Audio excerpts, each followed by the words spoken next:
ಅಖಿಲಾಂಡ ಕೋಟಿ ಬ್ರಹ್ಮಾಂಡ ನಾಯಕ ರಾಜಾದಿರಾಜ ಯೋಗಿ ರಾಜ ಪರಬ್ರಹ್ಮ ಶ್ರೀ ಸಚ್ಚಿದಾನಂದ ಸದ್ಗುರು ಸಾಯಿನಾಥ್ ಮಹಾರಾಜ್ ಕಿ ಜೈ. ಗುರುವಿನ ಪಾದಾರವಿಂದಗಳಿಗೆ ವಂದಿಸುತ್ತಾ ನಮಸ್ತೆ ಸ್ನೇಹಿತರೆ, ಹೇಗಿದ್ದೀರಾ? ಚೆನ್ನಾಗಿದ್ದೀರಾ ಸ್ನೇಹಿತರೆ? ನಾಳೆ ವರ್ಷದ ಕೊನೆಯ ಅಮಾವಾಸ್ಯೆ ಆಗಿದೆ. ಈ ದಿನ ಒಂದು ಸಕಾರಾತ್ಮಕತೆಯನ್ನು ನೀವು ತಗೊಳ್ಬೋದು, ಹಾಗೆ ಒಂದು ನಕಾರಾತ್ಮಕತೆಯನ್ನು ನೀವು ಹೊರಗೆ ಹಾಕ್ಬೋದು. ಹಾಗಾಗಿ ಈ ಒಂದು ದಿನ ನೀವು ಮಾಡಿಕೊಳ್ಳುವ ಕೆಲವೊಂದು ಪರಿಹಾರಗಳು ಒಂದು ಹೊಸ ಆರಂಭವನ್ನು ಶುರು ಮಾಡಲಿಕ್ಕೆ ನಿಮಗೆ ಅನುಕೂಲಕರವಾಗಿರ್ತವೆ. ಅಂದರೆ ಒಂದು ಕರ್ಮವನ್ನು ಕಳ್ಕೊಳ್ಬೋದು, ಹಾಗೆ ಒಂದು ಅಬಂಡೆನ್ಸ್ ಅಂದರೆ ಒಂದು ಸಮೃದ್ಧಿಯನ್ನು ನಿಮ್ಮ ಕಡೆ ಆಕರ್ಷಣೆ ಮಾಡ್ಕೊಳ್ಬೋದು. ಕೆಲವು ನಕಾರಾತ್ಮಕತೆಯಿಂದ ಹೊರಗೆ ಬರ್ಬೋದು, ಹಾಗೆ ಕೆಲವು ದೋಷಗಳಿಂದ ನೀವು ಮುಕ್ತಿಯನ್ನು ಪಡ್ಕೊಳ್ಬೋದು. ಅದರ ಜೊತೆಗೆ ಋಣವನ್ನು ಕೂಡ ತೀರಿಸ್ಕೊಳ್ಬೋದು. ಸ್ನೇಹಿತರೆ, ನಂಬಿಕೆ ಇದ್ದರೆ ವಿಡಿಯೋನ ನೋಡಿ, ಇಲ್ಲ ಅಂದರೆ ಸ್ಕಿಪ್ ಮಾಡಿಬಿಡಿ. ಯಾಕಂದರೆ ನಂಬಿಕೆ ಇಟ್ಟು ನೀವು ನಂಬಿದ ಗುರುವಿನಲ್ಲಾಗಿರ್ಬೋದು, ಹಾಗೆ ದೈವಶಕ್ತಿಗಳಲ್ಲಾಗಿರ್ಬೋದು, ಒಂದು ಸಮರ್ಪಣಾ ಭಾವದಿಂದ ಈ ಪರಿಹಾರವನ್ನು ಮಾಡಿಕೊಂಡ್ರೆ ಖಂಡಿತ ನಿಮ್ಮ ಒಂದು ಶಕ್ತಿಗೆ, ಅಂದರೆ ನಿಮ್ಮ ಒಂದು ಔರಾಗೆ, ನಿಮ್ಮ ಒಂದು ಪ್ರಭೆಗೆ, ಅವರ ಒಂದು ಶಕ್ತಿ, ಒಂದು ಎನರ್ಜಿ ನಿಮಗೆ ಕನೆಕ್ಟ್ ಆಗುತ್ತೆ. ಹಾಗಾಗಿ ಈ ಬ್ರಹ್ಮಾಂಡದ ಶಕ್ತಿಗಳನ್ನು ನಿಮ್ಮ ಕಡೆ ಆಕರ್ಷಣೆ ಮಾಡಿಕೊಳ್ಬೇಕು. ಹಾಗೆ ನಕಾರಾತ್ಮಕತೆಯಿಂದ ಹೊರಗೆ ಬರಬೇಕು ಅಂದರೆ ಆ ನಂಬಿಕೆ ಮೊದಲು ನಿಮಗೆ ಆತ್ಮವಿಶ್ವಾಸದ ಮೂಲಕ ಇರಬೇಕು. ಆಗಲೇ ಯಾವುದೇ ರೀತಿಯ ಒಂದು ಪರಿಹಾರವೂ ಕೂಡ ನಿಮ್ಮ ಜೀವನದಲ್ಲಿ ಒಂದು ಸಫಲತೆಯನ್ನು ಪಡ್ಕೊಳ್ಳುತ್ತೆ ಅಲ್ವಾ? ನಾವು ಒಂದು ಕಲ್ಲು ಅಂದ್ಕೊಂಡ್ರೆ ಅದು ಕಲ್ಲು, ಇಲ್ಲಪ್ಪ ಅದು ಒಂದು ದೈವ ಅಂದ್ಕೊಂಡು ನಾವು ಕೈ ಮುಗಿಲಿಕ್ಕೆ ಶುರುವಾದರೆ ಅದರದ್ದೇ ಆದ ಶಕ್ತಿ ಅದು ಪಡ್ಕೊಳ್ಳುತ್ತೆ. ಹಾಗಾಗಿ ಹೇಳ್ತಾ ಇರೋದು. ಹಾಗೆ ನಾವು ನಾಳೆ ಒಂದು ಅಮಾವಾಸ್ಯೆ, ದಿವ್ಯ ಅಮಾವಾಸ್ಯೆ ಆರಂಭವಾಗ್ತಾ ಇದೆ. ಇದು ನಿಮ್ಮ ಜೀವನದಲ್ಲಿರುವ ಅನೇಕ ರೀತಿಯ ನೆಗೆಟಿವ್ ಎನರ್ಜಿಯನ್ನು ರಿಮೂವ್ ಮಾಡಿ ನಿಮ್ಮನ್ನು ಹೊಸ ವರ್ಷಕ್ಕೆ ಕಾಲಿಡಲಿಕ್ಕೆ ಸಹಾಯ ಮಾಡ್ತಾ ಇದೆ ಸ್ನೇಹಿತರೆ. ಅಂದರೆ ಶುಕ್ರವಾರ ಅಮಾವಾಸ್ಯೆ ಬಂದಿರೋದ್ರಿಂದ, ಹಾಗೆ ಶನಿವಾರ ಅದು ಪೂರ್ಣಗೊಳ್ಳೋದ್ರಿಂದ ಇಲ್ಲಿ ಶುಕ್ರ ಮತ್ತು ಶನಿಯ ಸಮ್ಮಿಲನಗೊಳ್ಳುತ್ತೆ. ಹಾಗಾಗಿ ಇಲ್ಲಿ ನೀವು ಋಣವನ್ನು ಕಳ್ಕೊಳ್ಬೋದು, ಕೆಲವು ನೆಗೆಟಿವ್ ಎನರ್ಜಿಯಿಂದ ಹೊರಗೆ ಬರ್ಬೋದು, ಹಾಗೆ ಒಂದು ಸಂಪತ್ತನ್ನು ಅಭಿವೃದ್ಧಿಪಡಿಸ್ಕೊಳ್ಬೋದು. ಅಂದರೆ ಒಂದು ಉತ್ತಮವಾದ ಸಂತಾನ ಆಗಿರ್ಬೋದು, ಕೆಲಸ ಆಗಿರ್ಬೋದು, ಹಾಗೆ ಮದುವೆ ಆಗಿರ್ಬೋದು. ಈ ರೀತಿ ವಿಚಾರಗಳಲ್ಲಿ ನೀವು ಒಂದು ಪರಿಹಾರವನ್ನು ಒಂದು ಒಳ್ಳೆಯ ರೀತಿಯಲ್ಲಿ ಅವಕಾಶದ ಮೂಲಕ ಕಂಡುಕೊಳ್ಬೋದು. ಹಾಗಾದರೆ ಮೊದಲನೆಯದಾಗಿ ಅಮಾವಾಸ್ಯೆಯ ತಿಥಿ ಯಾವಾಗ ಪ್ರಾರಂಭವಾಗ್ತಾ ಇದೆ ಅಂದರೆ ನಾಳೆ ಬೆಳಗ್ಗೆ, ಅಂದರೆ 19ನೇ ತಾರೀಕು ಶುಕ್ರವಾರದ ದಿನ ಬೆಳಗ್ಗೆ ಬ್ರಾಹ್ಮಿ ಮುಹೂರ್ತದಲ್ಲಿ 4:59 ಅಮಾವಾಸ್ಯೆಯ ತಿಥಿ ಪ್ರಾರಂಭವಾಗ್ತಾ ಇದೆ.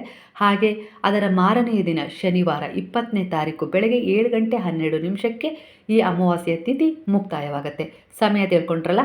ಹಾಗಾದರೆ ನಾಳೆ ನೀವು ಸ್ವಲ್ಪ ಬೇಗ ಹೇಳೋದೇ ಒಳ್ಳೆಯದು. ಯಾಕಂದರೆ ನೀವು ಅಮಾವಾಸ್ಯೆ ತಿಥಿ ಶುರುವಾಗೋದ್ರೆಗೆ ಕಸ ಗುಡಿಸಿ ಒಂದು ನಕಾರಾತ್ಮಕತೆಯನ್ನು, ಒಂದು ಯಾವುದೋ ಒಂದು ಕೆಟ್ಟ ಎನರ್ಜಿಯನ್ನು ಹೊರಗೆ ಹಾಕಿಬಿಡಿ. ಆ ನಂತರ ಅಮಾವಾಸ್ಯೆ ಶುರುವಾಗತ್ತೆ. ನೆಲ ಎಲ್ಲ ಒರೆಸ್ಕೊಂಡು ಇಟ್ಕೊಳ್ಳಿ. ಅಮಾವಾಸ್ಯೆ ಶುರುವಾಗೋದು 4:59 ಆ ನಂತರ ನೀವು ಸ್ನಾನದ ನೀರಿಗೆ ನಿಮ್ಮ ಕೈಯಲ್ಲಿ ಒಂದು ಮುಷ್ಟಿ ಕಲ್ಲುಪ್ಪನ್ನು ಹಾಕಿ ನೀವು ಸ್ನಾನ ಮಾಡ್ಕೊಳ್ಬೇಕು. ನನ್ನ ಮೈಯಲ್ಲಿರುವ, ಮನಸ್ಸಲ್ಲಿರುವ ಯಾರದ್ದೇ ಒಂದು ಕೆಟ್ಟ ದೃಷ್ಟಿ ಆಗಿರ್ಬೋದು, ಕೆಟ್ಟ ಒಂದು ಸ್ಥಳದ ಪ್ರಭಾವ ಆಗಿರ್ಬೋದು, ಅಂದರೆ ಎಲ್ಲೋ ಹೋಗಬೇಕಾದ್ರೆ ಆಕಸ್ಮಿಕವಾಗಿ ಬಿದ್ದಿರ್ತೀರ. ಆ ಸಮಯದಲ್ಲಿ ಅಲ್ಲಿರುವ ಒಂದು ನೆಗೆಟಿವ್ ಎನರ್ಜಿ ನಿಮ್ಮಲ್ಲಿ ಸೇರಿಕೊಂಡಿರುತ್ತೆ. ಅದರಿಂದ ಕೈಕಾಲು ನೋವು, ಇದ್ದಕ್ಕಿದ್ದ ಹಾಗೆ ಅಲ್ಲಿ ಬಿದ್ದಾಗಿಂದ ನನಗೆ ಈ ರೀತಿ ಆಗ್ತಾ ಇದೆ, ಇಲ್ಲ ಯಾರದ್ದೋ ಮನೆಗೆ ಹೋದಾಗಿಂದ ಈ ರೀತಿ ಆಗ್ತಾ ಇದೆ, ಯಾವುದೋ ಒಂದು ಸ್ಥಳಕ್ಕೆ ಹೋದಾಗಿಂದ ಈ ರೀತಿ ಎಲ್ಲ ಒಂದು ಸಮಸ್ಯೆಗಳು ಇದ್ದಕ್ಕಿದ್ದ ಹಾಗೆ ಆಗ್ತಾ ಇದ್ದಾವೆ ಅನ್ನೋ ರೀತಿಲಿ ಇದ್ದರೆ ಖಂಡಿತವಾಗಿ ಆ ಎಲ್ಲ ಒಂದು ಎನರ್ಜಿಯು ಈ ಉಪ್ಪಿನ ನೀರಿನ ಜೊತೆ ರಿಮೂವ್ ಆಗಿ ಹೋಗಲಿ, ಅಂದರೆ ಹರಿದು ಹೋಗಲಿ ಈ ಉಪ್ಪಿನ ನೀರಿನ ಮೂಲಕ ಅಂತ ಹೇಳಿ ನೀವು ಅಂದ್ಕೊಳ್ಬೇಕು. ಯಾಕಂದರೆ ನಿಮಗೆ ತಿಳಿದಿದೆಯಾ, ಸಮುದ್ರ ತೀರ್ಥ ಸ್ನಾನ ಯಾಕೆ ಮಾಡ್ತಾರೆ ಹೇಳ್ರಿ? ಇದೇ ಉದ್ದೇಶಕ್ಕೆ.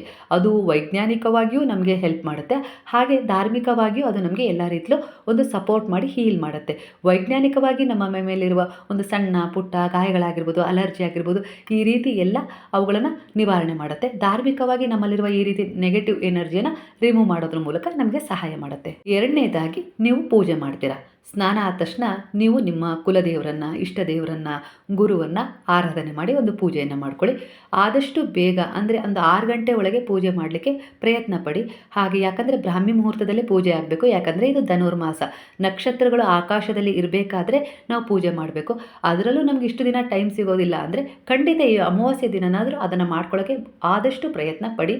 ಹಾಗೆ ನೀವು ಕೈಲಾದರೆ ಅರಳಿ ವೃಕ್ಷದ ಕಡೆ ಹೋಗಿ ಒಂದು ಪ್ರದಕ್ಷಿಣೆ, ಒಂದು 7 ಪ್ರದಕ್ಷಿಣೆ, 9 ಪ್ರದಕ್ಷಿಣೆ, ಇಲ್ಲ 11 ಪ್ರದಕ್ಷಿಣೆಯನ್ನು ಹಾಕಿ ಬನ್ನಿ.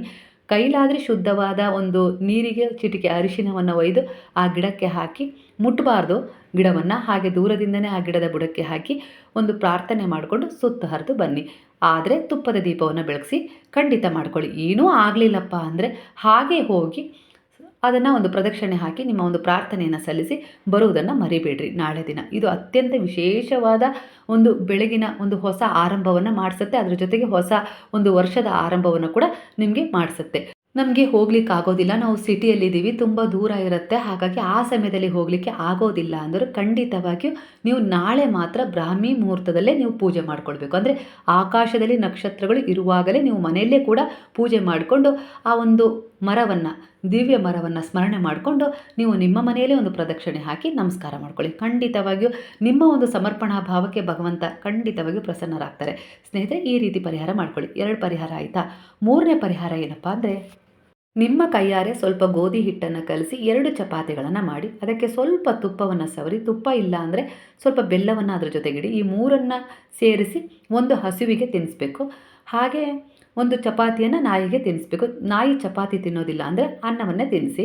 ಆದರೆ ಖಂಡಿತ ನಾಳೆ ಮಾತ್ರ ಆದಷ್ಟು ಕಪ್ಪು ನಾಯಿಗೆ ತಿನ್ನಿಸಿದ್ರೆ ಒಳ್ಳೆಯದು.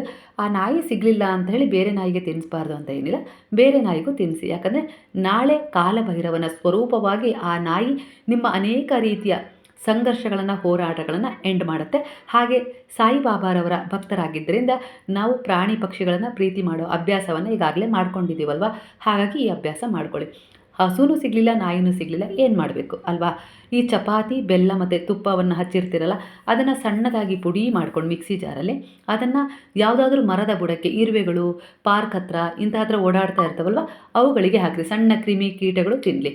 ಒಟ್ಟಾರೆಗೆ ಈ ಎಲ್ಲ ರೀತಿಯ ಒಂದು ಮೂಕ ಪ್ರಾಣಿಗಳು ನಿಮಗೆ ಸ್ಪಂದಿಸ್ತವೆ, ನಿಮ್ಮಲ್ಲಿರುವ ಅನೇಕ ರೀತಿಯ ದೋಷಗಳನ್ನು ದೂರ ಮಾಡ್ತವೆ. ನಾಳೆ ಆಗಿರ್ಬೋದು, ನಾಳೆ ಆಗಿಲ್ಲ ಅಂದರೆ ನಾಡಿದ್ದು ಶನಿವಾರ ಕೂಡ 7 ಗಂಟೆ 12 ನಿಮಿಷದವರೆಗೆ ಒಂದು ಅಮಾವಾಸ್ಯೆ ಇರುತ್ತೆ. ಆ ಸಮಯದಲ್ಲಾದರೂ ಈ ಪರಿಹಾರವನ್ನು ಮಾಡ್ಕೊಳ್ಬೋದು. ಅಷ್ಟರೊಳಗೆ ಮಾಡ್ಕೊಳ್ಬೇಕು. ನಾಳೆ ಯಾರಿಗೆಲ್ಲ ಆಗೋದಿಲ್ಲ, ನಾಡಿದ್ದು ಮಾಡ್ಕೊಳ್ಬೋದು ಈ ಪರಿಹಾರವನ್ನು.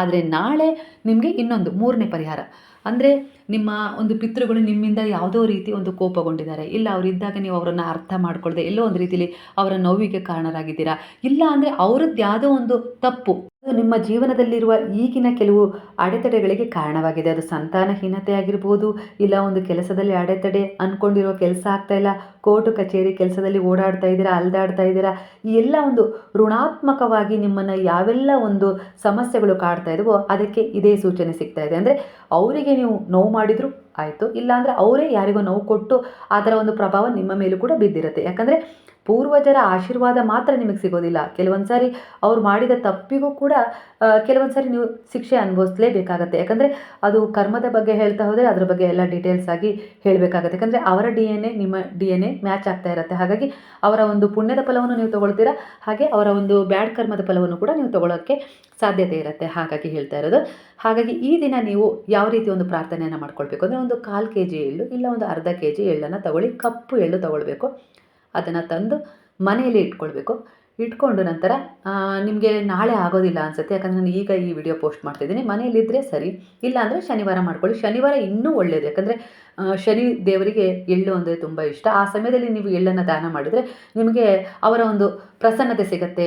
ಎಲ್ಲೋ ಒಂದು ರೀತಿಲಿ ಅಂದರೆ ಅವ್ರು ಏನು ಶಿಕ್ಷೆ ಕೊಡಬೇಕು ನಾವು ಮಾಡಿದ ತಪ್ಪಿಗೆ, ಆ ಶಿಕ್ಷೆ ಅಂತೂ ಖಚಿತ ಸಿಕ್ಕೇ ಸಿಗುತ್ತೆ. ಆದರೆ ಅದರ ಪ್ರಮಾಣವನ್ನು ತಗ್ಗಿಸ್ತಾರೆ. ಯಾವುದಾದ್ರೂ ಒಂದು ದಾರಿಯಲ್ಲಿ ಅವರು ನಿಮಗೆ ಒಂದು ಹೊಸ ಉತ್ತಮವಾದ ದಾರಿಯನ್ನು ತೋರಿಸೋದ್ರ ಮೂಲಕ ಸಣ್ಣದಾಗಿ ಒಂದು ಪಾಠವನ್ನು ಕಲಿಸ್ತಾರೆ ಸ್ನೇಹಿತರೆ. ಹಾಗಾಗಿ ಪರಿಹಾರವನ್ನು ಮಾಡ್ಕೊಳ್ಳಿ.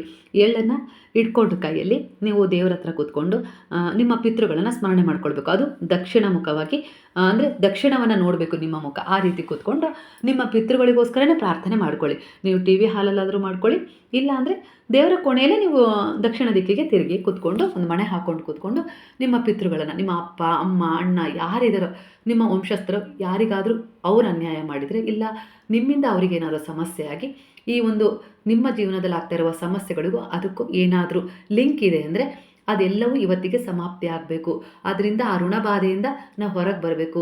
ನಮ್ಮ ಒಂದು ಕರ್ಮದ ಉದ್ದೇಶಗಳನ್ನು ನಾವು ಉತ್ತಮಗೊಳಿಸ್ಕೊಳ್ತಾ ಹೋಗ್ತೀವಿ. ಅದಕ್ಕೆ ತಕ್ಕ ಹಾಗೆ ಅವರಿಂದ ನಮಗೆ ಕ್ಷಮೆ ಇರಲಿ. ಹಾಗೆ ನಮ್ಮಿಂದ ಏನಾದರೂ ತಪ್ಪಾಗಿದ್ದರೆ ಅದಕ್ಕೂ ಕೂಡ ಕ್ಷಮೆ ಇರಲಿ. ಅವರಿಂದ ಏನಾದರೂ ತಪ್ಪಾಗಿದ್ದರೆ ಅವರನ್ನು ಕೂಡ ಕ್ಷಮಿಸು ಭಗವಂತ ಅಂತೇಳಿ ಪ್ರಾರ್ಥನೆಯನ್ನು ಮಾಡಿಕೊಂಡು ಆ ಎಳ್ಳನ್ನು, ಕಪ್ಪು ಎಳ್ಳನ್ನು ಯಾವುದಾದ್ರೂ ಒಂದು ಬ್ರಾಹ್ಮಣರಿಗೆ ದಾನ ಮಾಡಿಬಿಡಿ. ಯಾರೂ ದಾನ ತಗೊಳ್ಳಿಲ್ಲ ಅಂದರೆ ಏನು ಮಾಡಬೇಕು ಅಲ್ವಾ? ಯಾವುದಾದ್ರೂ ಒಂದು ದೇವಸ್ಥಾನದ ಬಾಗಿಲಲ್ಲಿ ಇಟ್ಟು ಬಂದರೆ ಆಗತ್ತೆ, ಅವ್ರು ತಗೊಳ್ತಾರೆ. ಯಾಕಂದರೆ ಬ್ರಾಹ್ಮಣರು ಏನೇ ದಾನವನ್ನು ತಗೊಂಡ್ರು ಕೂಡ ಅದರ ಶುದ್ಧೀಕರಣವನ್ನು ಅವ್ರು ಮಾಡ್ಕೊಳ್ತಾರೆ. ಹಾಗಾಗಿ ಅವ್ರಿಗೆ ಯಾವುದೇ ರೀತಿ ದೋಷ ತಾಗೋದಿಲ್ಲ. ಈ ರೀತಿ ಕೊಟ್ಟು ಬನ್ನಿ. ಶನಿದೇವರ ದೇವಸ್ಥಾನ ಆಗಿರ್ಬೋದು, ಇಲ್ಲಾಂದರೆ ಕಾಲಭೈರೇಶ್ವರನ ದೇವಸ್ಥಾನ ಆಗಿರ್ಬೋದು, ಕೊಟ್ಟು ಬನ್ನಿ. ಇದಾಗಲಿಲ್ಲ ಅಂದರೆ ನಿಮ್ಮ ಊರಲ್ಲಿ ಯಾವುದಾದ್ರೂ ಹರಿಯುವ ನೀರಿದೆ ಅಂದರೆ ತೊರೆ, ಚಾನಲ್ ಈ ಥರ ಇದೆ ಅಂದರೆ ಅಲ್ಲಿಗೆ ಅದನ್ನು ನೀವು ಹಾಕ್ಬಿಡ್ಬೋದು. ಅಂದರೆ ನಿಮ್ಮ ಕೈಯಲ್ಲಿ ಈ ರೀತಿ ಒಂದು ಪ್ರಾರ್ಥನೆ ಅಲ್ಲೂ ಕೂಡ ಮಾಡಿಕೊಂಡು ನೀವು ಅದನ್ನು ನಿಮ್ಮ ಕೈಯಿಂದನೇ ಆ ನೀರಿಗೆ ಬಿಟ್ಬಿಡಿ. ಖಂಡಿತ ಆ ಎಲ್ಲ ಒಂದು ಋಣ ಬಾಧೆಗಳು ದೂರವಾಗ್ತವೆ. ನಿಮ್ಮ ಪೂರ್ವಜರು ನಿಮ್ಮ ಮೇಲೆ ಏನಾದರೂ ಕೋಪ ಏನಾದರೂ ಮಾಡ್ಕೊಂಡಿದ್ರೆ ಅವ್ರು ಕ್ಷಮಿಸ್ತಾರೆ. ಯಾಕಂದರೆ ನೀವು ಕ್ಷಮೆಯನ್ನು ಯಾಚಿಸಿದ್ದೀರಾ ಅಂದರೆ ಯಾರಾದರೂ ಕ್ಷಮಿಸ್ತಾರಲ್ಲ. ನಿಮ್ಮ ಮಕ್ಕಳು ಏನಾದರೂ ತಪ್ಪು ಮಾಡಿದಾಗ ಅವ್ರು ಬಂದು ಅಮ್ಮ ತಪ್ಪಾಯ್ತಮ್ಮ ಕ್ಷಮಿಸ್ಬಿಡಮ್ಮ ಅಂತ ಕೇಳಿದರೆ ನೀವು ಕ್ಷಮಿಸ್ತಿರಲ್ಲ ಪ್ರೀತಿಯಿಂದ, ಅದೇ ರೀತಿ. ಆದರೆ ಆ ಕ್ಷಮೆ ಕೇಳಬೇಕು. ಆವಾಗಲೇ ತಾನೇ ನಮಗೆ ಅದಕ್ಕೆ ಒಂದು ಉತ್ತರ ಆ ಕಡೆಯಿಂದ ಒಂದು ಬ್ಲೆಸ್ಸಿಂಗ್ ರೂಪದಲ್ಲಿ ಸಿಗೋದು. ಹಾಗಾಗಿ ಈ 3 ಪರಿಹಾರಗಳನ್ನು ನೀವು ಮಾಡ್ಕೊಳ್ಳಿ. ಹಾಗೆ 4ನೇದಲ್ಲ, ಯಾವುದೋ ಒಂದು ರೀತಿಯಲ್ಲಿ ಅಡೆತಡೆ ಆಗ್ತಾ ಇದೆ, ಹಣ ಕೊಡಬೇಕು ಕೊಡ್ತಾ ಇಲ್ಲ, ಸಾಲ ತೀರಿಸಬೇಕು ತೀರ್ಸೋಕ್ಕಾಗ್ತಾ ಇಲ್ಲ, ಎಷ್ಟೇ ದುಡಿದ್ರೂ ಮನೆಯಲ್ಲಿ ದುಡ್ಡು ನಿಲ್ತಾ ಇಲ್ಲ, ಏನು ಮಾಡಬೇಕು ಅಂತಲೇ ಗೊತ್ತಾಗ್ತಾ ಇಲ್ಲ. ಹಣದ ಅನೇಕ ರೀತಿಯ ಸಮಸ್ಯೆಗಳಿಗೆ ಇದು ಪರಿಹಾರವಾಗಿರುತ್ತೆ. ಶ್ರದ್ಧಾ ಸಬೂರಿಯ ಸಂಕೇತವಾಗಿ ₹2 ನಾಣ್ಯ ತಗೊಳ್ಳಿ. ಇಲ್ಲ ಅಂದರೆ ₹5 ನಾಣ್ಯ ಸಿಗುತ್ತೆ, ಅದು ಗೋಲ್ಡ್ ಕಲರ್ ನಾಣ್ಯ ಸಿಗುತ್ತೆ ಅಂದರೆ ಅದನ್ನು ತಗೊಳ್ಳಿ. ಅದನ್ನು ತಗೊಂಡು ಆ ಹಣವನ್ನು 2 ಕೈಗಳ ಮಧ್ಯೆ ಅಂಗೈಯಲ್ಲಿ, ಬಲಗೈ ಅಂಗೈಯಲ್ಲಿ ಇಟ್ಕೊಂಡು ಎಡಗೈಯನ್ನು ಮುಚ್ಚಬೇಕು. ಮುಚ್ಚಿ ಅದನ್ನು ನೀವು ಅದರಲ್ಲಿ ಪ್ರಾರ್ಥನೆ ಮಾಡ್ಕೊಳ್ಬೇಕು. ನನ್ನಿಂದ ನಿಮಗೆ ಏನಾದರೂ ತೊಂದರೆ ಆಗಿದ್ರೆ, ಯಾಕಂದರೆ ಹಣ ಲಕ್ಷ್ಮಿಯ ಸ್ವರೂಪ ಅಲ್ಲ. ಯಾವತ್ತಾದರೂ ಯಾವ ಜನ್ಮದಲ್ಲಾದರೂ ನನ್ನವರಿಂದ ಆಗಿರ್ಬೋದು, ನನ್ನಿಂದ ಆಗಿರ್ಬೋದು, ಏನಾದರೂ ತಪ್ಪುಗಳಾಗಿ ನಿನ್ನನ್ನು ಅವಮಾನಿಸಿದರೆ ದಯವಿಟ್ಟು ಕ್ಷಮಿಸಿ ಅಂತ ಹೇಳಿ ಪ್ರಾರ್ಥನೆಯನ್ನು ಮಾಡ್ಕೊಳ್ಳಿ. ಹಾಗೆ ನಿಮ್ಮ ಅನುಗ್ರಹ ಆಶೀರ್ವಾದ ನಮಗೆ ಬೇಕು. ಈ ಸಮಯದಲ್ಲಿ ನಾವು ಇಲ್ಲಿ ಇದ್ದೀವಿ ಅಂದರೆ ನಿಮ್ಮ ಅವಶ್ಯಕತೆ ಇಲ್ಲದೆ ನಮಗೆ ಬದುಕಲಿಕ್ಕೆ ಸಾಧ್ಯ ಇಲ್ಲ ಅಂತ ಹೇಳಿ ಒಂದು ವಿನಮ್ರವಾದ ಒಂದು ಪ್ರಾರ್ಥನೆ ಮಾಡ್ಕೊಳ್ಬೇಕು. ಆ ಜಗನ್ಮಾತೆ ಮಹಾಲಕ್ಷ್ಮಿ ಹತ್ರ ಪ್ರಾರ್ಥನೆಯನ್ನು ಮಾಡಿಕೊಂಡು ಆ ₹2 ಕಾಯಿನನ್ನು ನೀವು ಎಲ್ಲಿಡಬೇಕು ಅಂದರೆ ನಿಮ್ಮ ತಲೆ ದಿಂಬಿನ ಕೆಳಗೆ ಇಟ್ಕೊಂಡು ಮಲ್ಕೊಳ್ಬೇಕು. ಅದೇ ರೀತಿ ಸೂಕ್ತ ಮನಸ್ಸು ಯಾವ ರೀತಿ ಒಂದು ಒಳ್ಳೆಯದನ್ನು ಬಯಸುತ್ತಲ್ಲ, ಅದೆಲ್ಲ ರೀತಿಲೂ ನಾಳೆಯಿಂದ ನನ್ನ ಹಣದ ವಿಚಾರದಲ್ಲಿರುವ ಎಲ್ಲ ರೀತಿಯ ಅಡೆತಡೆಗಳು ದೂರವಾಗ್ತವೆ. ಸಾಲ ಬಾಧೆ ನಿವಾರಣೆಗೆ ದಾರಿ ಸಿಗುತ್ತೆ. ಹಾಗೆ ದುಡಿಲಿಕ್ಕೂ ಕೂಡ ದಾರಿ ಸಿಗುತ್ತೆ. ಅನಗತ್ಯ ಖರ್ಚುಗಳು ದೂರವಾಗ್ತವೆ. ಇದರಿಂದ ಹಣ ನನ್ನ ಕಡೆ ಸೇವ್ ಆಗಿರುತ್ತೆ, ನನ್ನ ಕಡೆನೇ ಅದಿರುತ್ತೆ. ಯಾವಾಗಲೂ ನನ್ನ ಹಣ ನನ್ನ ಜೊತೆಗೆ ಇರುತ್ತೆ. ನನ್ನ ಸ್ನೇಹಿತನಾಗಿ ನನ್ನ ಕಷ್ಟಗಳಿಗೆ ಸ್ಪಂದಿಸುವ ಒಂದು ಗುಣವನ್ನು ಹೊಂದಿದೆ ಅದು ಅನ್ನೋ ರೀತಿಯಲ್ಲಿ ನೀವು ಅದಕ್ಕೆ ನಿಮ್ಮದೇ ಒಂದು ಆತ್ಮೀಯತೆಯ ರೂಪದಲ್ಲಿ ಅದನ್ನು ನೀವು ಆಕರ್ಷಣೆ ಮಾಡಬೇಕು, ಹೇಳ್ಕೊಳ್ಬೇಕು. ಅದು ನಿಮ್ಮ ಅತ್ಯಂತ ಪ್ರೀತಿಯ ಸ್ನೇಹಿತ ಇಲ್ಲ ನಿಮ್ಮ ಅತ್ಯಂತ ಪ್ರೀತಿಯ ಮಗು ಅನ್ನೋ ರೀತಿಯಲ್ಲಿ ನೀವು ಆ ನಾಣ್ಯವನ್ನು ಟ್ರೀಟ್ ಮಾಡಬೇಕು, ಹೇಳ್ಕೊಂಡ ನಂತರ ಅದನ್ನು ದಿಂಬಿನ ಕೆಳಗೆ ಇಟ್ಕೊಂಡು ಅದನ್ನೇ ಆಲೋಚನೆ ಮಾಡ್ತಾ ಮಲ್ಕೊಳ್ಳಿ.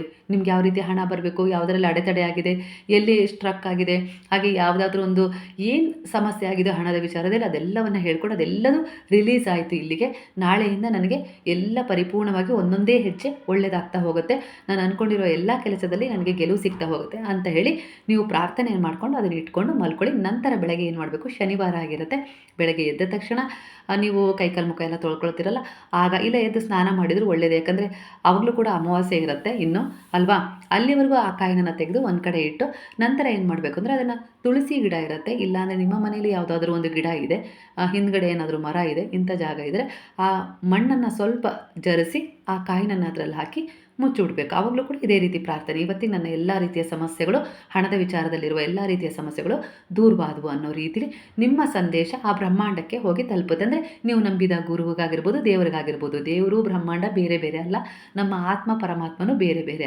ಅಲ್ವಾ. ಹಾಗಾಗಿ ಯಾಕಂದರೆ ಈ ಆತ್ಮ ಇಲ್ಲ ಅಂದರೆ ಈ ದೇಹಕ್ಕೆ ಯಾವುದೇ ರೀತಿ ಬೆಲೆ ಇಲ್ಲ ಅಲ್ವಾ. ಅಲ್ಲಿಗೆ ಆತ್ಮ ಅನ್ನೋದು ಭಗವಂತನೇ ಅಂತ ಹೇಳಿ ಅರ್ಥ ಮಾಡ್ಕೊಳ್ಳಿ. ಈ ರೀತಿಯಾಗಿ ಸಮಸ್ಯೆಗಳಿಗೆ ಪರಿಹಾರವನ್ನು ಕಂಡುಕೊಳ್ಳಿ. ಇದು ಒಂದು ವಿಶೇಷವಾದ ಅಮಾವಾಸ್ಯೆ, ಹಾಗಾಗಿ ಈ ಪರಿಹಾರಗಳನ್ನು ಮಾಡ್ಕೊಳ್ಳದೆ ಇರಬೇಡಿ, ಖಂಡಿತವಾಗಿಯೂ ಮಾಡ್ಕೊಳ್ಳಿ.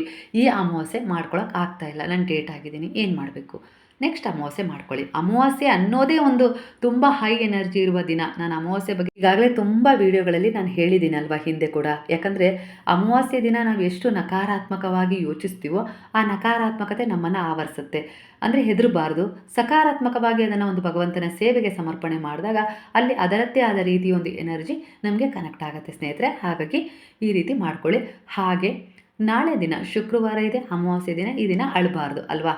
ಏನೋ ಒಂದು ಜಗಳ ಆಯಿತು, ಇಲ್ಲ ಏನೋ ಒಂದು ಕೈ ತಪ್ಪಿ ವಸ್ತು ಬಿದ್ದು ಹೊಡೆದು ಹೋಯಿತು, ಇಲ್ಲ ಅಂದರೆ ಹಿಂದಿನ ಯಾವುದೋ ಒಂದು ರೀತಿಲಿ ನೋವಾಗಿ ತುಂಬ ಅಳು ಬರ್ತಾಯಿದೆ, ಆದರೆ ಶುಕ್ರವಾರ ಅಳಬೇಕೋ ಬೇಡ, ಇಲ್ಲ ಆ ರೀತಿ ಇಲ್ಲ.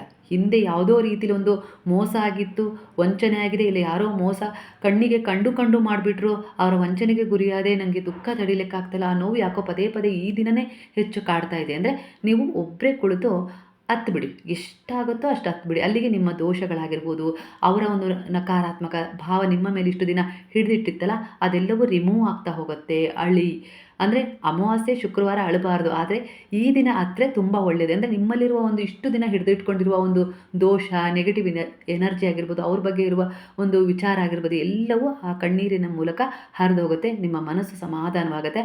ಆ ನಂತರ ಮತ್ತೊಮ್ಮೆ ಕೈಕಾಲು ಮುಖ ತೊಳ್ಕೊಳ್ಳಿ, ಇಲ್ಲಾಂದರೆ ಸ್ನಾನನೇ ಮಾಡ್ಕೊಂಡು ಬಿಡಿ. ಸ್ವಲ್ಪ ಉಪ್ಪು ಹಾಕ್ಕೊಂಡು ಸ್ನಾನ ಮಾಡಿಕೊಂಡು ಫ್ರೆಶ್ ಆಗಿ ಭಗವಂತನಿಗೆ ಒಂದು ಧನ್ಯವಾದವನ್ನು ಅರ್ಪಿಸಿ ಒಂದು ದೀಪವನ್ನು ಬೆಳಗಿಸಿ, ಖಂಡಿತ ಒಳ್ಳೆಯದಾಗುತ್ತೆ. ಹಾಗೆ ಕೊನೆಯ ಪರಿಹಾರ ಅಂದರೆ ಗುರುವಿಲ್ಲದೆ ನಮ್ಮ ಜೀವನದಲ್ಲಿ ನಾವು ಏನನ್ನೂ ಪಡ್ಕೊಳ್ಳೋಕೆ ಸಾಧ್ಯ ಇಲ್ಲ. ಅಂದರೆ ಗುರುವಿನ ಮಾರ್ಗದರ್ಶನ ಇದ್ದರೆ ಭಗವಂತ ದರ್ಶನ ನಾವು ಈಸಿಯಾಗಿ ಮಾಡ್ಬೋದು ಅಲ್ವಾ. ಅಲ್ಲಿಗೆ ಗುರುವು ನಮಗೆ ಬೇಕೇ ಬೇಕು, ಎಲ್ಲದಕ್ಕೂ ಒಂದು ಮಾರ್ಗದರ್ಶನ ಇಲ್ಲದೆ ನಾವು ಒಂದು ಕಾಡಲ್ಲಿ ಹೋಗ್ತಾ ಇದ್ದೀವಿ ಅಂದರೆ ನಾವು ಎಲ್ಲಿಗೆ ಹೋಗಬೇಕು ಅಂಥೇಳಿ ನಮಗೆ ಗೊತ್ತಾಗೋದಿಲ್ಲ. ಅದೇ ಒಬ್ಬರು ಮಾರ್ಗದರ್ಶನ ತೊಗೊಂಡು ಹೋದರೆ ನಾವು ಕರೆಕ್ಟಾಗಿ ಆ ದಾರಿಯಲ್ಲಿ ಹೋಗಿ ನಾವು ಎಲ್ಲಿಗೆ ಸೇರಬೇಕು ಅಲ್ಲಿಗೆ ಸೇರ್ತೀವಿ ಅಲ್ವಾ. ಅದೇ ರೀತಿ ಹಾಗಾಗಿ ನಾಳೆ 33 ಕಡಲೆಕಾಳನ್ನು ತೊಗೊಳ್ಳಿ. ಬಾಬಾರವರ ಎದುರಿಗೆ ಆ ಕಡಲೆಕಾಳನ್ನು ಕೈಯಲ್ಲಿ ಹಿಡಿದು ಒಂದು ಪ್ರಾರ್ಥನೆಯನ್ನು ಮಾಡ್ಕೊಳ್ಬೇಕು ವಿನಮ್ರವಾಗಿ. ಗುರುವಿಲ್ಲದೆ ನಮ್ಮ ಜೀವನದಲ್ಲಿ ನಾವು ಭಗವಂತನ ದರ್ಶನ ಮಾಡಲಿಕ್ಕೆ ಅಸಾಧ್ಯ ಸ್ನೇಹಿತರೆ. ಯಾಕಂದರೆ ಗುರುವಿಲ್ಲದೆ ನಾವು ಅಂದರೆ ಮಾರ್ಗದರ್ಶನವಿಲ್ಲದೆ ನಾವು ಕಾಡಲ್ಲಿ ಹೋಗ್ತಾ ಇದ್ದೀವಿ. ಎಲ್ಲಿಗೆ ಹೋಗಬೇಕು ಅಂದರೆ ನಮಗೆ ಗೊತ್ತಾಗ್ತಾ ಇಲ್ಲ. ಯಾಕಂದರೆ ಆ ಕಾಡು ಅಲ್ಲೇ ನಮಗೆ ಬೇಕಾದ ಗುರಿ ಇದೆ, ಆದರೆ ನಮಗೆ ಗೊತ್ತಾಗ್ತಾ ಇಲ್ಲ ಹೇಗೆ ಹೋಗಬೇಕು ಅಂತ. ಅದೇ ಗುರುವಿದ್ದರೆ, ಒಬ್ಬ ಮಾರ್ಗದರ್ಶಕರಿದ್ದರೆ ಸರಿಯಾದ ದಾರಿಯನ್ನು ತೋರಿಸ್ತಾರೆ. ಇದೇ ದಾರಿಯಲ್ಲಿ ಹೋಗು, ಆವಾಗ ಏನಾಗುತ್ತೆ, ನಾವು ನಿರಾಯಾಸವಾಗಿ ಅದೇ ದಾರಿಯಲ್ಲಿ ಹೋಗಿ ನಾವು ಅಂದ್ಕೊಂಡಿರುವ ದಡವನ್ನು ಸೇರ್ಬೋದಲ್ವ. ಹಾಗಾಗಿ ಇಲ್ಲಿ ಗುರುವಿನ ಆಶೀರ್ವಾದ ಮೊದಲು ನಮಗೆ ಬೇಕೇ ಬೇಕು. ದೇವಾನುದೇವತೆಗಳಿಗೂ ಕೂಡ ಗುರುವಿದ್ರು. ಅವರು ಕೂಡ ಯಾವತ್ತಿಗೂ ಕೂಡ ಅಹಂಕಾರ ಪಟ್ಟಿಲ್ಲ. ನಾನೇ ಜಗದೋದ್ಧಾರಕ, ಕೃಷ್ಣ ಕೂಡ ಆ ಥರ ಹೇಳಿಲ್ಲ ನನಗೆ ಯಾಕೆ ಗುರು ಅಂತ ಹೇಳಿ ಅಲ್ವಾ. ಅವರಿಗೂ ಕೂಡ ಸಾಂದೀಪಿನಿ ಎನ್ನುವ ಗುರುವನ್ನು ಆಶ್ರಯವಾಗಿ ತಗೊಂಡು ಅವರು ವಿದ್ಯಾಭ್ಯಾಸವನ್ನು ಕಲಿತರು ಅಲ್ವಾ. ಅಲ್ಲಿಗೆ ಕೃಷ್ಣ, ರಾಮ ಇವರೆಲ್ಲರೂ ಸಾರಿದ ಸಂದೇಶ ಏನು ಗೊತ್ತಾ, ಗುರುವಿನ ಮಹತ್ವವನ್ನು. ಹಾಗಾಗಿ ಅರ್ಥ ಮಾಡ್ಕೊಳ್ಳಿ. ಈಗ ಗುರುವಿನ ಶರಣದಲ್ಲಿದ್ದೀರಾ ಅಂದರೆ ಖಂಡಿತ ಒಳ್ಳೆಯದಾಗತ್ತೆ. ಈ 33 ಕಡಲೆಕಾಳನ್ನು ಹಿಡಿದು ನಿಮ್ಮಲ್ಲಿರುವ ಅನೇಕ ರೀತಿಯ ದೋಷಗಳಾಗಿರ್ಬೋದು, ಸಮಸ್ಯೆಗಳಾಗಿರ್ಬೋದು, ಇವೆಲ್ಲದಕ್ಕೂ ಒಂದು ಪರಿಹಾರ ನಿಮ್ಮಿಂದ ಸಿಗುತ್ತೆ. ನಿಮ್ಮ ಮಾರ್ಗದರ್ಶನದ ಅವಶ್ಯಕತೆ ಇದೆ. ನಿಮ್ಮ ಮಾರ್ಗದರ್ಶನದಿಂದ, ನಿಮ್ಮ ಒಂದು ಶರಣದಲ್ಲಿ ಬಂದಮೇಲೆ ನಾನು ಅನೇಕ ರೀತಿಯ ಸಮಸ್ಯೆಗಳಿಂದ ಹೊರಗೆ ಬಂದಿದ್ದೀನಿ. ಹೀಗೆ ನಿಮ್ಮ ಒಂದು ಜೊತೆ ಆಗಿರ್ಬೋದು, ರಕ್ಷಣೆ ಆಗಿರ್ಬೋದು, ಮಾರ್ಗದರ್ಶನ ಆಗಿರ್ಬೋದು, ಸದಾ ನನ್ನ ಜೊತೆಗೆ ಇರಬೇಕು ಬಾಬಾ ಅಂತೇಳಿ ಒಂದು ಕೃತಜ್ಞತಾಪೂರ್ವಕವಾಗಿ ಆ ಗುರುವಿಗೆ ಒಂದು ಶುದ್ಧವಾದ ಮನಸ್ಸಿನಿಂದ ಒಂದು ನಮನವನ್ನು ಸಲ್ಲಿಸಿ ಆ 33 ಕಡಲೆಕಾಳನ್ನು ಸಣ್ಣದಾದ ಒಂದು ಹಳದಿ ಬಟ್ಟೆಯಲ್ಲಿ ಕಟ್ಟಿ ಆ ಗಂಟನ್ನು ನೀವು ಹಣ ಇಡುವ ಜಾಗದಲ್ಲಿ, ಇಲ್ಲ ಬಂಗಾರ ಒಡವೆ ಏನು ಇಡ್ತೀರೋ ಆ ಜಾಗದಲ್ಲಿ ಇಟ್ಬಿಡಿ. ಗುರುವಿನ ಅನುಗ್ರಹ ಆಶೀರ್ವಾದ ಸದಾ ನಿಮ್ಮ ಜೊತೆ ಇರುತ್ತೆ. ಆದಷ್ಟು ಮನೆಯನ್ನು ಸ್ವಚ್ಛವಾಗಿಟ್ಕೊಳ್ಳಿ. ಮನೆಯ ವಾಸ್ತುವಿನ ಕಡೆ ಗಮನ ಕೊಡಿ. ಅಂದರೆ ಸ್ವಚ್ಛವಾಗಿಟ್ಕೊಳ್ಳಿ ಸಾಕು, ಅದೇ ವಾಸ್ತು ತಾನಾಗಿಯೇ ಸರಿಯಾಗುತ್ತೆ. ಅದರ ಜೊತೆಗೆ ನಿಮ್ಮ ಮನಸ್ಸು ಕೂಡ ಅಷ್ಟೇ ಸ್ವಚ್ಛವಾಗಿರಬೇಕು. ಇವೆರಡು ಎನರ್ಜಿ ಕನೆಕ್ಟ್ ಆದರೆ ಮನೆಯಲ್ಲಿ ಯಾವುದೇ ರೀತಿ ಅಹಿತಕರ ಘಟನೆಗಳು ನಡೆಯೋದಿಲ್ಲ ಸ್ನೇಹಿತರೆ. ನೀವು ಏನೆಲ್ಲ ಅಂದ್ಕೊಳ್ತೀರೋ ಅದೆಲ್ಲದೂ ಒಂದೊಂದೇ ರೀತಿಯಲ್ಲಿ ಆಗ್ತಾ ಹೋಗುತ್ತೆ. ನಿಮ್ಮದೇನಿದೆಯೋ ಅದು ನಿಮಗೆ ಖಂಡಿತವಾಗಿಯೂ ಸಿಗುತ್ತೆ ಸ್ನೇಹಿತರೆ.